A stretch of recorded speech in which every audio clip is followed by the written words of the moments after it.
Hello engineers, welcome to this Astonic platform which is made for civil engineers, made by civil engineer, that is Civil Guruji, the Civil Engineers Training Institute. I, corporate trainer engineer Dilip Singh Pawar, welcome you back to your own learning platform. So engineers, चलिए जानते हैं कि Recron fibre क्या होता है, Recron fibre use लेने के advantages क्या है, रेक्रोन फाइबर कैसे यूज में लिया जाता है, मैन्युफैक्चरर्स गाइडलाइन क्या है, उनके स्टेप्स क्या हैं। आज हम जानेंगे रेक्रोन फाइबर के बारे में completely. So without wasting any more time, let's get started.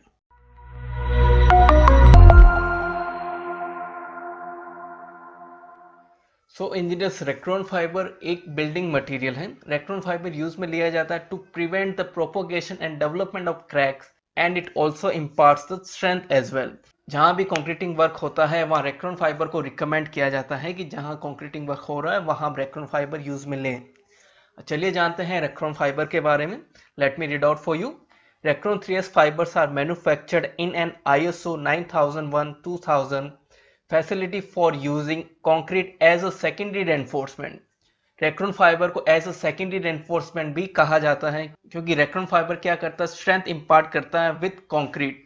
ये कंक्रीट के साथ बॉन्ड बनाता है। It acts like a mini reinforcement और इसका डोज वेरी करता है 0.1% to 0.4% of the executed volume. जैसा कि आप देख सकते हैं इमेज में, the Recron fibre looks like this. चलिए जानते हैं रेक्रोन फाइबर के फीचर्स एंड बेनिफिट्स क्या हैं।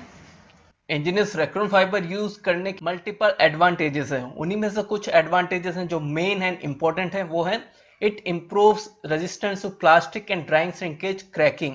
आपको पता है क्रैक्स आने का मेन रीजन क्या होता है, कंक्रीट का एक्सपांड होना या उसका श्रिंक होना। It totally depends upon water cement ratio. Water cement ratio के कारण क्या होता है, कंक्रीट या तो एक्सपांड होता है या वो श्रिंक होता है, उसकी वजह से क्रैक्स का डेवलपमेंट होता है। सेकेंड बेनिफिट्स एंड फीचर क्या है, prevents growth of crack bridge and micro crack. Crack bridge क्या होता है, जब किसी क्रैक का फॉर्मेशन होता है, डेवलपमेंट होता है, वो क्या करता है, उसकी टेंडेंसी होती है टू प्रोपोगेट। एक क्रैक का डेवलपमेंट मल्टीपल क्रैक्स को जनरेट करता है। ये क्रैक्स आपस में इंटरकनेक्टेड रहते हैं, that's why it is known as crack bridges. का थर्ड फीचर बेनिफिट क्या है, provide stability to concrete. Fourth one है इम्प्रूव स्ट्रक्चरल टफनेस। ये फ्रक्चरल टफनेस को भी इंप्रूव करता है। नेक्स्ट फीचर एंड बेनिफिट है इंप्रूव ड्यूरेबिलिटी ऑफ कंक्रीट। ये कंक्रीट को ड्यूरेबल बनाता है। And the last feature and benefit is reduce permeability in concrete. कोई भी सब्सटेंस परमिएबल कब होता है, जब उसके जो वॉइड्स होते हैं वो आपस में इंटरकनेक्टेड होते हैं। सो कंक्रीट की परमिएबिलिटी अगर रिड्यूस होगी तो ऑब्वियस सी बात है उसमें क्रैक्स का फॉर्मेशन भी कम होगा। So Recron fibre reduce the permeability of concrete. चलिए अब जानते हैं रेक्रोन फाइबर के टेक्निकल कैरेक्टरिस्टिक प्रॉपर्टीज क्या है। Let me read out for you one by one. First है इसका shape. Engineers, Recron fibre molecular chains होते हैं। इंजीनियर्स, रेक्रोन फाइबर का जो मॉलिक्यूलर कंपोजिशन है वो है सिंथेटिक पॉलिएस्टर फाइबर। ये सिंथेटिक पॉलिएस्टर फाइबर्स की मल्टीपल चेन्स आपस में इंटरकनेक्ट होती है। सिंथेटिक पॉलिएस्टर फाइबर का जो शेप होता है वो ट्रायंगुलर होता है। जब आप माइक्रोस्कोपिक लेंसेज से देखेंगे तो आपको दिखेगा कि जो रेक्रोन फाइबर के जो थ्रेड हैं, रेक्रोन फाइबर हैं, वो क्या है, ट्रायंगुलर इन शेप है। उनका जो कंपोजिशन है वो किसका है, सिंथेटिक पॉलिएस्टर फाइबर्स का। इसकी जो कट लेंथ है जो मार्केट में अवेलेबल है इन mm वो है 3 mm, 4.8 mm, 6 mm, 12 mm, 18 mm and 24 mm। ये डिपेंड करता है आपके यूजेस पे। जनरली प्लास्टर में हम 6 mm कट लेंथ का रेक्रोन फाइबर यूज में लेते हैं और कंक्रीट में हम 12 mm कट लेंथ का रेक्रोन फाइबर यूज में लेते हैं। थर्ड वन है इसका इफेक्टिव डायामीटर। इसका इफेक्टिव डायामीटर वेरी करता है between 20 to 40 micron. Fourth one इसकी specific gravity. Specific gravity range करती है बिटवीन 1.34 टू 1.39।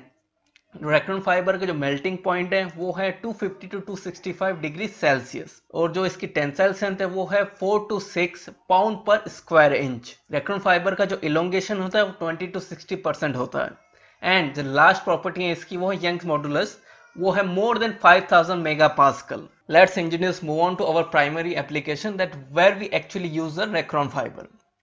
रेक्रोन फाइबर हम फ्लोरिंग में, ग्रेड स्लैब में, फाउंडेशन में, रिटेनिंग वॉल में, पार्किंग स्लैब में, वाटर रिटेनिंग स्ट्रक्चर में, ब्रिज डेक में, रूफ स्लैब में and pavement quality concrete, that is your PQC, यहाँ हम मेजरली इसे यूज में ले सकते हैं। अब इंजीनियर्स जानते हैं कि रेक्रोन फाइबर यूज करने के लिए एप्लीकेशन रेट क्या है। Let me read out for you.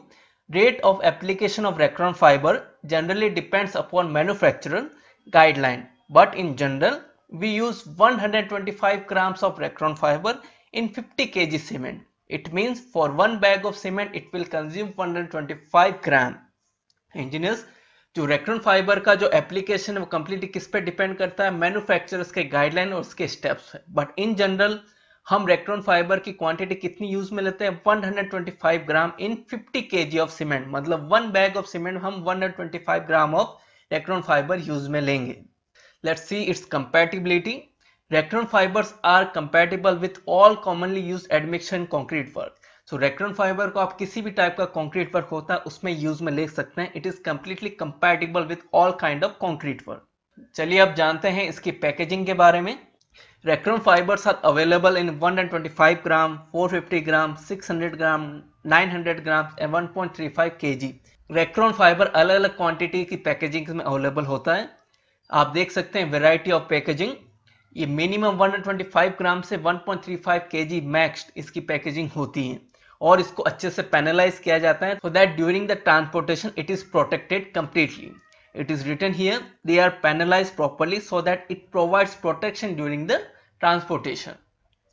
तो चलिए जानते हैं इंजीनियर्स, आप रेक्टन फाइबर यूज में लेने के डॉक्यूमेंटेशन रेफरेंस क्या क्या ले सकते हैं। Some of the documentation references are ASTM C1116 standard specification for fibre reinforced concrete.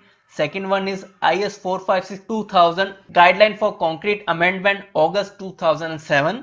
Third one is IRC SP 76-2008 and last one is IRC 44-2008. So engineers, that was all about Recron fibre. आपने जाना कि रेक्टन fibre क्या होता है, रेक्टन fibre का composition क्या है, रेक्टन fibre को हम कहाँ का यूज में ले सकते हैं and why we actually use Recron fibre nowadays construction industry.